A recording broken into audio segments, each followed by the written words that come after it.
Выйдя из дома на работу, житель одной страны в Азии и не догадывался о том, какая неожиданная и интересная встреча ждет его. Погода тогда стояла довольно теплая, хотя и присутствовала в воздухе небольшая влажность. Однако мужчина прекрасно чувствовал себя. Он ехал на мотоцикле и был готов к обычному своему рабочему дню.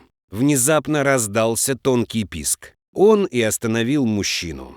Совсем близко от него человек вывозил мусор. А именно оттуда и доносился чей-то жалобный голос. Быстро затормозив, мужчина поставил мотоцикл около кустарника и подошел к тому человеку, который тянул за собой тележку, наполненную мусором, и увидел, что на грязном мешке сидел маленький перепуганный щенок. Мотоциклист остановил человека и задал ему резонный вопрос, каким образом песик оказался на мешке с мусором. Но тот и понятия не имел, кто же выбросил сюда собаку. При этом уборщик мусора был не менее растерянным, чем сам щенок. Мужчина подошел к собачке и протянул руку, чтобы ее погладить. Малыш подставил спину для ласк, но продолжал волноваться. Видимо, этот щеночек не слишком уж доверял людям. Пока мужчина, спешащий на службу, думал, что ему делать дальше, снова кто-то запищал.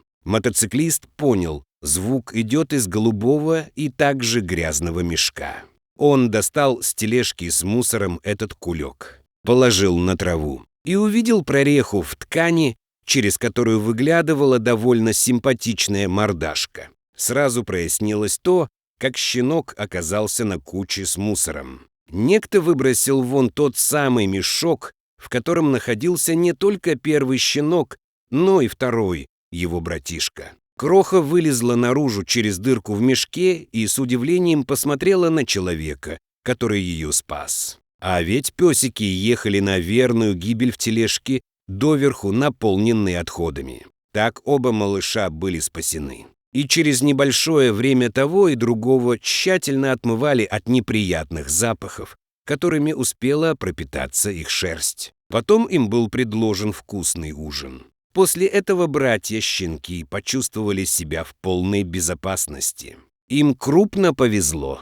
Если бы добрый душ и мужчина, спешивший на работу, не заметил бы их, не пожалел бы, не взял к себе, то пришлось бы им валяться на грязной свалке с отходами, одиноким, несчастным и больным. Дорогие друзья, если вам понравилось видео, поставьте лайк, а также подписывайтесь на канал, где найдете еще много интересного.